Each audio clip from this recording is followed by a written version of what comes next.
Getting clean production quality cloth simulation often takes a lot of tweaking, and even then, there is no guarantee it will behave the way that you want.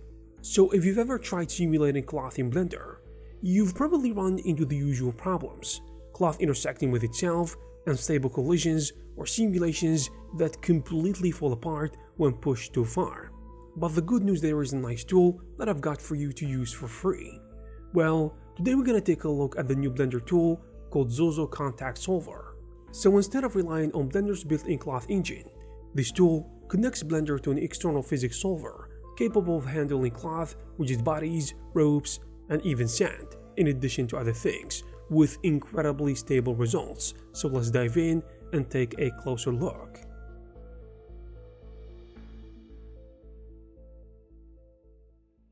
First of all, Zozo Contact Solver has a pretty unusual origin actually.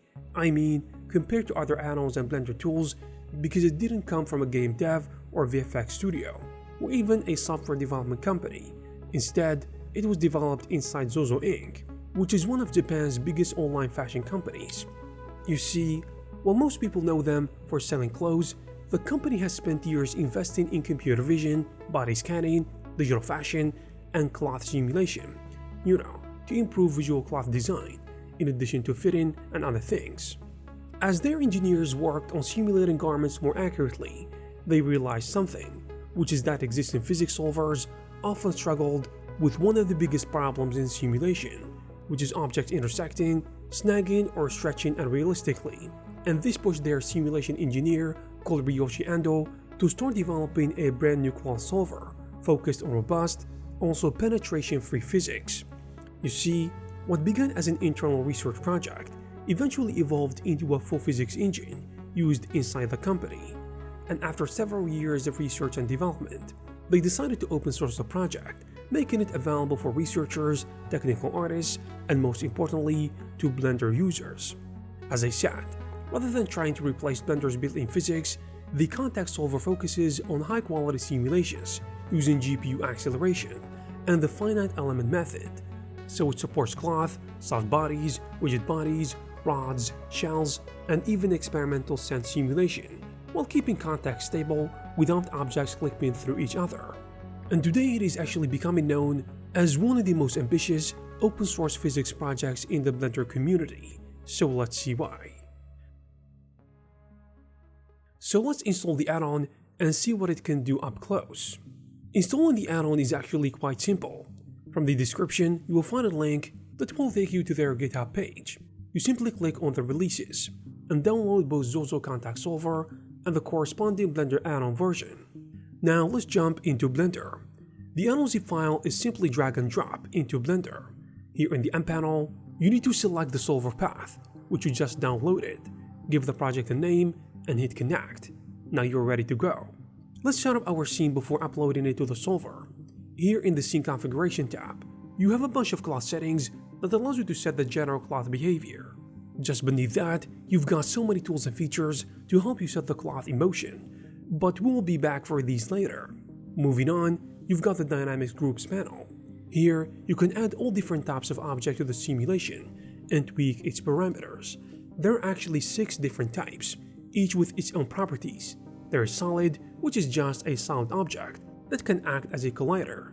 Shell, on the other hand, is used for thin surfaces like cloth and fabric. Also Rod, for things like strings and ropes. Below that there is Static, for objects that have only friction, and it is basically for collider objects.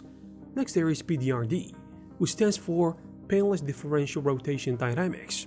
In English, it is for rigid bodies. There is also Sand, for simulating sand physics. Alright, let's head to the fun part and start simulating some cloth physics. Here in the Dynamics Groups, I'm gonna create a new group. Let's call this group Cloth, and I will add a plane, subdivide it a bit, shade it smooth, and add it to the group I just made. I will set the object type to Shell. Then here in the Scene Configuration tab, I will add an invisible collider set as a wall. And that's it. Let's upload our scene to the solver and run the simulation. As you can see, the result is unbelievable. 0 intersections, perfect results. Now, when you're happy with the result, you can bake your animation to the mesh, the add-on does not use cache to bake the animation though. It creates a shape key, and each one of them to save geometry data. Now after baking, you can add a subdivision surface modifier, for example, to show more details. Let's give it another go. Here, I have a cylinder that I want to twist. I added 2 pin groups, animated them in circular motion, and let it simulate. As you can see, the simulation went buttery smooth, 0 intersections. And yes, the add-on actually allows you to add and animate more than 1 pin group. But it doesn't stop there. There are many parameters to tweak the cloth behavior. For example, you got inflate, plasticity, and snap to make feature for making character cloth. You also got wind effect, in addition to material parameters with different presets, like silk, cotton, wool, and leather. With that covered, let's take a look at the sand simulation. Here, I added the cylinder to act as a container, then 2 more cross cylinders at the bottom of the container with a spin motion. You see, to animate your static object, you can't just add keyframes like you usually do. Instead, here in the M panel, you've got the option to add a transform. You simply set the start frame and end frame of the motion that you want. Here for example, I want the object to spin 4 times, so I write 360 multiplied by 4 in the z-axis. The next thing I did here was that I added this cube for the sand. Now, to make it act as sand, you first need to convert it to a solid particle mesh, then add it to the dynamic group, and I think for now we are good to go. Let's upload our scene to the solver and hit run. While it simulates, let's take a look at this panel. It shows real-time statistics about the actual simulation, and I think that's really useful. And after a few minutes of simulating, here is the final result.